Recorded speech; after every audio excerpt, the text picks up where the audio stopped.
Najprej se vam zahvalim za besedo, da lahko spregovorim na današnjem simpoziju. Naslov mojega predavanja tega simpozija je Dialoški pastoralni pristop.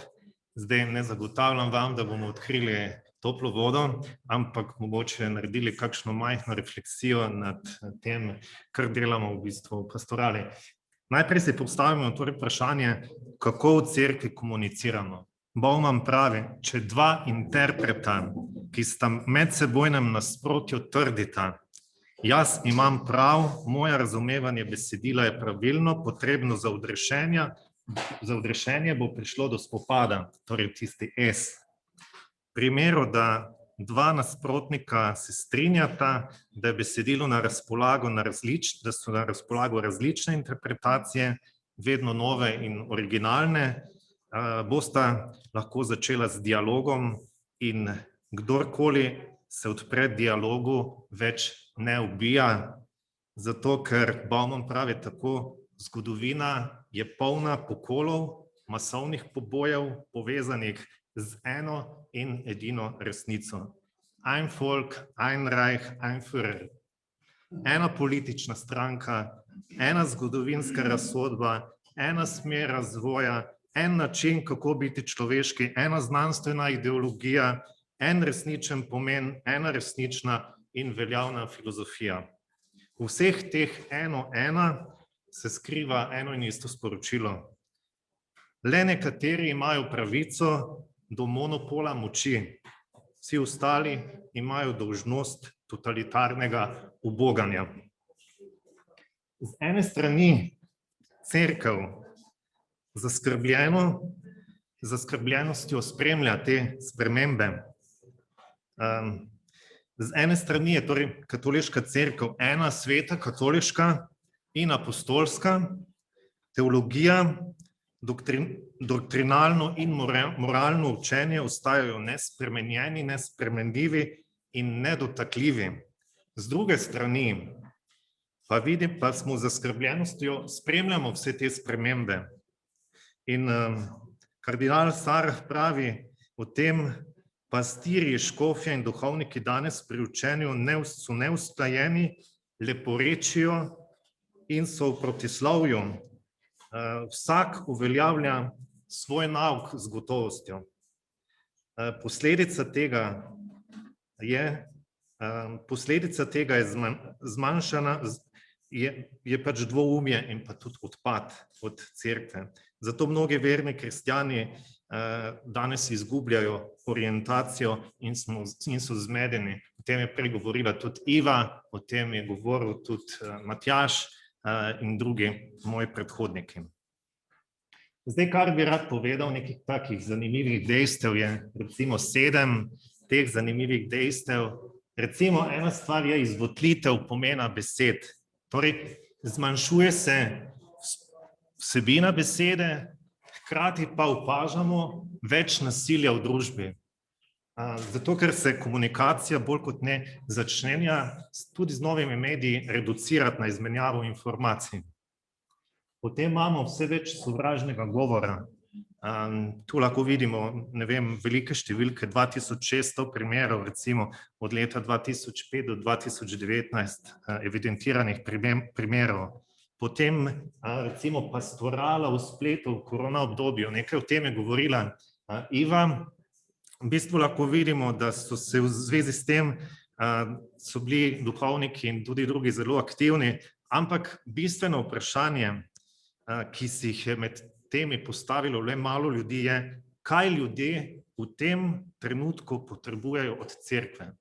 To si je postavilo le malo ljudi in zdi se, da tako kot je Iva tudi poudarila, da so se stvari samo iz fizičnega prostora prestavljene v virtualni prostor. Potem imamo tudi recimo različne študije religij in novih medijev, ki so se v zadnjem času tudi na znanstvenem področju delajo na tem. Imamo 4 takšne vale, recimo najprej so raziskovali bolj tehnologijo, potem so rekli, tehnologija ni le tehnologija, ampak za to tehnologijo je človek. Torej, poglejmo, kdo je tu v ozadju za tem. Potem so se spet vrnili nazaj na internet, preučevanje interneta in preučevali verske obrede, skupnosti, identiteto in na koncu še tudi metodološke pristope, tipologije uporabnikov teh socialnih omrežij. Potem imamo socialna omrežja in nepismenost.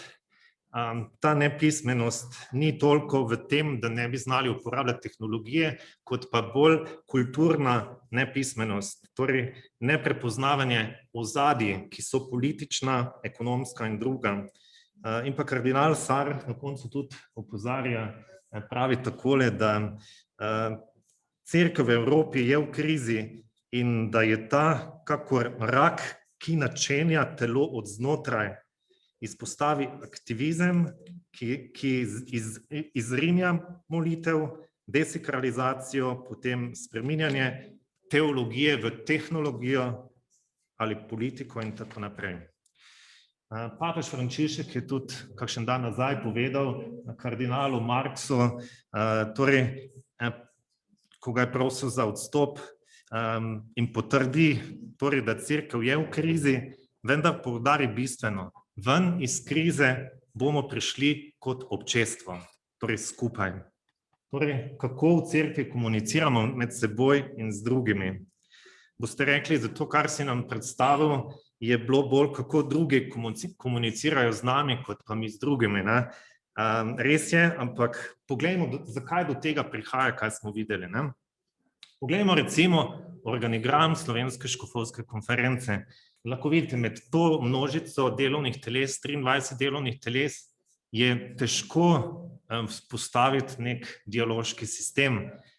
Ni nemožno, je možno, ampak dejansko, tako kot trenutno funkcionira, je izrazito institucionalen in dejansko je tako, da koordinator kot voditelj, koordinator prihaja do nekega konflikta, dvojnega konflikta. Na eni strani mora biti v dialoški komunikaciji z delovnimi telesi, po drugi strani pa se sooči z izrazito močno institucionalno komunikacijo, ko govori recimo s predstojniki škofje, s škofovsko konferenco.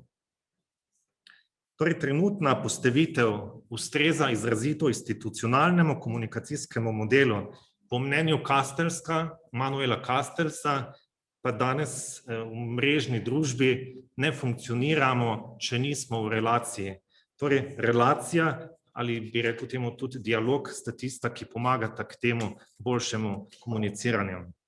Koordinatora kot tistega, ki bi mogel vse narediti, tem, ki se znajde v konfliktu in mu moramo najti neko rešitev za njega. Potem institucionalni model, ki dejansko danes ne funkcionira. Danes kot cerkev se večinoma v medijih predstavlja kot institucija, ampak mnenja ljudi v institucijah so negativna. Torej, bo treba najti novi model, ki ni institucionalen. In pa delovna telesa Slovenske škofovske konference, zdi se, da eni za druge ne vejo, torej tudi za njih je potrebno, da se najde en model, ki jih bo povezal. Še en drug primer, torej zdaj smo zaključili z organigramom. Drugi primer so pa, recimo, smo naredili eno majhno raziskavo internetnih spletnih strani slovenskih župnij, kot vidite, škofij, redovnih skupnosti, katoliških laičnih ustanov. In iz tega je prišlo zanimivih nekaj odgovorov. Predvsem smo gledali, torej postavili smo si vprašanje, kako župnije in katoliške ustanove komunicirajo na spletnih straneh.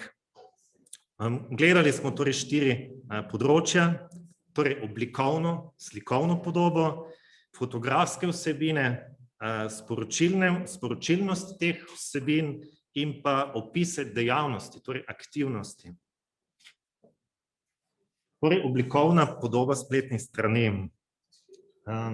Tu lahko vidite tiste stvari, ki torej izstopajo. Najbolj izstopa odsotnost video vsebin na spletnih straneh, potem povezanost s socialnimi mediji. Potem zelo pozitivna je prisotnost kontaktov in pa oblikovnost spletne strani, izbor barv, pisav in tako naprej. Kaj iz tega lahko razberejo? Skrbijo za njihov zunanji videz in vsebino, torej za to skrbimo, zunanjost, videz. Problem pa je komunikacija, sprejeti tudi konflikt, komentar, kritiko.